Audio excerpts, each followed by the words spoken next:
called The Other End. Right, as I mentioned at the beginning of the programme, I was going to try and find out a little bit of what keeps farmers and their land so much connected. To find out a little bit about it, I'm delighted to welcome Dr. Shane Conway, postdoctoral researcher at NUIG Galway.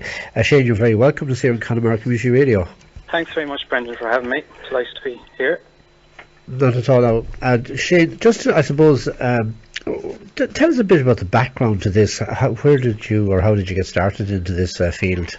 Yeah, of course. I'll set the scene a little bit, I suppose, and just tell you where I'm situated in NUIG Galway. In the discipline of geography here, we have a rural studies research group, and that's made up of rural researchers in the field of different issues related to rural Ireland and European issues. And I initially was this whole aspect of generation renewal in agriculture. It's very topical at the moment, in particular in relation to the CAP reform. So, there's a lot of advocates for the younger farmer, and that they're very important for innovation, and they have a greater uptake in digitalisation of farming. So, I looked into this, and Dr. Maura Farrell and Dr. John McDonough in the discipline of geography here in the Rural Studies Research Cluster, they supervised this research, and Anne Kinsella in Teagasc, she was also involved. So by having Teagasc involved, I had access to farming clients, to get the data. So I suppose when we talk about this whole generation renewal, the older generation really weren't being taken into account. And I suppose my research challenged this, because back in the 1970s, there was the late Dr. Packy Commons. He was with Teagasc, and he advocated that farm transfer, farm succession and inheritance, all these schemes trying to incentivise the transfer of land, should look beyond just the economics, because farming is more than just about economic activity, and look into the human side. But yet, I found through my research early on that 40 years later, in 2007, the Irish government came along and had a retirement scheme for older farmers. And it was, one of the criteria was that they had to be between the age of 55 and 66. And the other main one was that those intending to retire under the scheme must cease all agricultural activity forever. And that's really word for word. I know that's a little bit hard to believe, but it kind of just shows you that the regard they were holding the older generation in. So really, my research looked at this and tried to, the title of my PhD, when I completed now, but was, exploring the human dynamics affecting the farm transfer process in later life, and then trying to have a roadmap for future policy.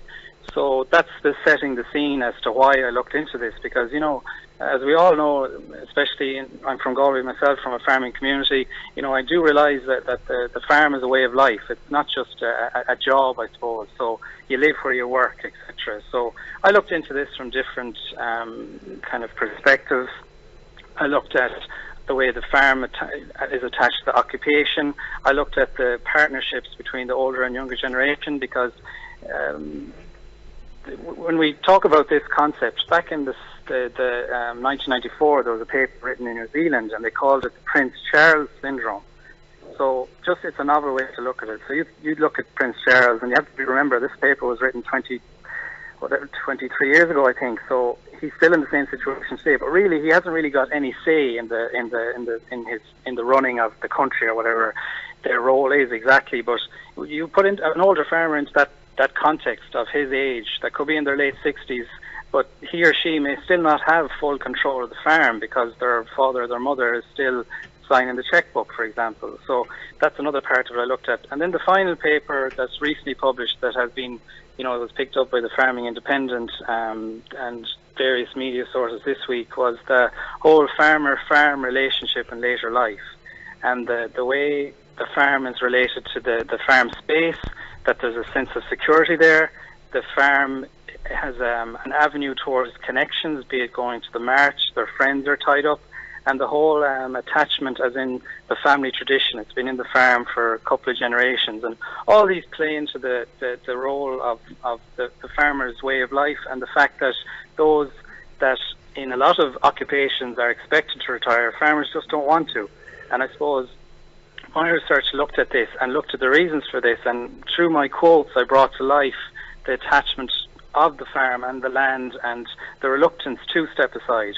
So from that, I I suppose this is all well and good, I've identified the problem, but I come up with a few different recommendations how to deal with this, sensibly deal with this, because, I think the word retirement shouldn't be linked to agriculture, the word itself. There shouldn't be ever any retirement scheme in place for farmers again.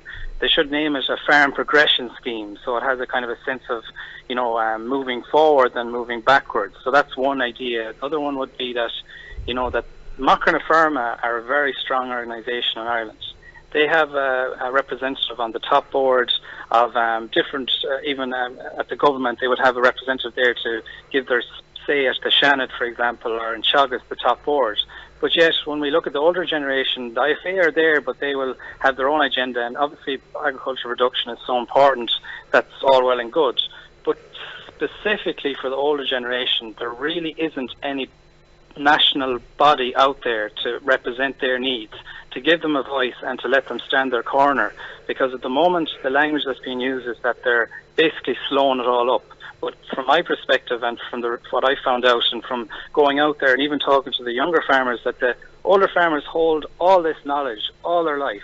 And one farmer I talked to said that, I went to UCD and this is just farmers I've talked to since it's been published, and they said that I could I understand what you're talking about, because I'm at home there on a farm with my father, but I went to UCD and I got my degree in agricultural science, and I got on very well. But when I went back home to the Donegal and I tried to apply what I learned in the university on the land at home, it wasn't really working the way I thought it was. And my dad said straight away, well, this field does this and this field does that. So without the older generation's knowledge and their lifetime's knowledge and generational knowledge, we're not going to move forward the way the government think we are, just with the younger generation's influence. So I think it's about working together rather than just and coming up with more policy sensitive schemes that don't disregard the older farmer, I suppose. So that's kind of a general overview of what my research here in NUIG Galway. Yeah. Now, I suppose Irish people have this, feeling about land, because I suppose traditionally, and maybe we weren't allowed kind of own it, we didn't have the rights to land until relatively recently, and when we have had it, we certainly aren't going to give it up. Is there a bit of the historical aspect to this, that people feel this, it's my land, a bit like the field, I fought for it, it's my land, and I'm not getting off it for anybody else. Is that part of it, do you think? Yes, that's part of it. And as you said, we in our family's ownership, it's only a couple of generations actually in the ownership. So that would have come up throughout the interviews, but it even come up towards the sense that it is their land, and even though it's in the family, that they still wanted to have some sort of managerial control, because there's that side of it too, that they themselves may have got control of it when they're in their late 50s or early 60s. So you can't really expect a farmer to retire when they're 65 if they only got control of the farm 9 years previously. So in relation to the whole attachment to land, of course, and I didn't really spot any differences throughout Ireland. I found that there was a common, love of the land and attachment to place throughout, be it farmers I interviewed in Kerry, Donegal, Meath, it was across the board really. And it was interesting when I went to the US, for example, and different places in relation to this, they asked me that exact question about the attachment to land and the historical aspect. And yes, of course, it has a role to play, but as the generations move on, my generation, for example, farmers who are in their 20s, 30s, they, even though it's a generation even longer, that this whole historical aspect, it's still as strong as ever, that this whole, this is in our family's name and we want to keep it in the family. But I think in relation to that, I find that there's a lot stronger of a role for the women in agriculture, and the farmers were a lot more open to, if the daughter, for example, wants to take over, or I talked to older women who were farming that had farmed for their, they were farming in their father's land. So it's really not just about keeping the name on the land, it's more about keeping the family on the land at this stage, I think. We're moving past that whole patriarchal kind of ideology. So, but definitely the whole attachment to place is a huge factor we're talking about here. Yeah, and mentioning women there, I suppose, traditionally in the past, women would have run quite a lot of the farm in the sense of the smaller animals, and they would have done a lot of the fairly hard work as well. They may not have been doing as very hard as some of the men, but at the same time the women played a really powerful role. Has that been kind of overlooked, or do people still keep that tradition, or do they still respect the women's role in land ownership, or not necessarily land ownership, but land management? Yeah, well, I think more than ever they're getting the recognition they deserve. It's not fair at this stage to call a farmer's wife, I suppose. The farmer is when I argued in my papers that when we talk about farmers, people always ask me, "Oh, what about the women?" But I'm like, I'm saying farmer. I'm not saying it's a male farmer. I'm not saying it's a female farmer. A farmer is a farmer, be it are they a woman or a man. So, there's papers written about the invisible farmers, and as you kind of alluded to, the role that the woman plays in the farm household. But, over the past, in particular in the past 2 or 3 years, there's been a massive resurgence and recognition of the role women are playing.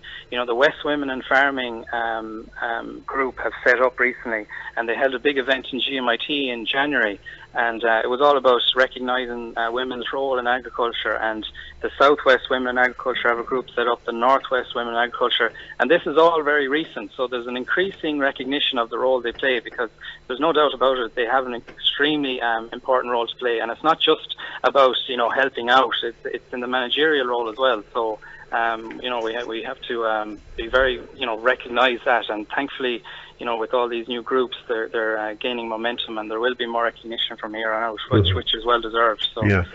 Now, I suppose the worry that you might have about this whole thing is that I suppose economics is going to set in and say, that farm isn't economic. You have to increase it. You have to buy more land or rent more land, and your own home farm might end up actually kind of being on the back burner, because if it has been intensely worked for 100 years, it may not be quite as good as the land that you can rent down the road. So, are people beginning to lose this love of their own farm, or is that still there pretty strong with the newer farmers?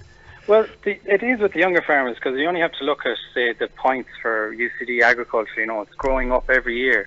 But when we talk about this whole, even in these reports I read from the 70s, they talk about this, that will there be younger farmers to take over, for example. But in Ireland, in relation to the CAP, we have the Rural Development Programme there. And in NUIG Galway, we are involved in the consortium running the National Rural Network. And that's really about all sort of funding for rural communities and for farm diversification, for example. So, there's a new group set up for EIP-AGRI, which is European Innovation Partnership. So they've set up the Quaeve New Aran and the Aran Islands actually have been awarded one of the projects. So you're talking, there's a lot of money being invested into kind of the environmental protection side of it. So while some farms might be able to expand, there's a lot of funding available to farmers who are willing to just think outside the box a little bit in relation to, kind of more like innovative kind of practices. And that funding through the Rural Development Programme is there. And there's Forum Connemara in your area would deal with, say, leader funding, for example. And farmers can avail of that too, rural communities, of course. But, it's really about they've taken...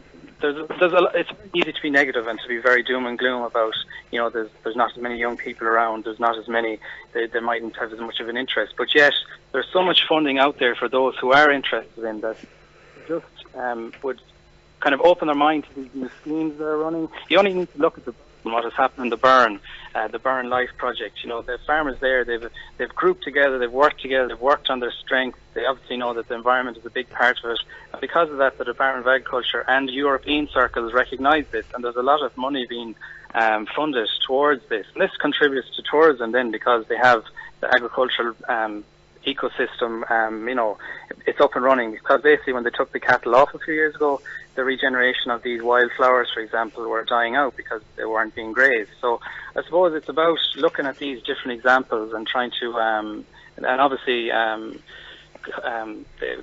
new scheme in the Aran Islands is another one that will be up and running very soon. So it's really it's a challenging time, of course, but if farmers, because there is this attachment to land, which I talked about, there will always be farmers on the land in Ireland, and there's no doubt about it. We're not going to move into this thing that you'd see in, say, Poland, for example, where there's vast tracts of land, the rural communities are wiped out. It's the heart and soul of rural Ireland, really, the farm family. So, it's important that we keep it going, and the Rural Development Programme is contributing towards that. So. Okay. Brilliant, Shane. Sounds fantastic. If people are interested in reading more of this report or whatever, where can they find it?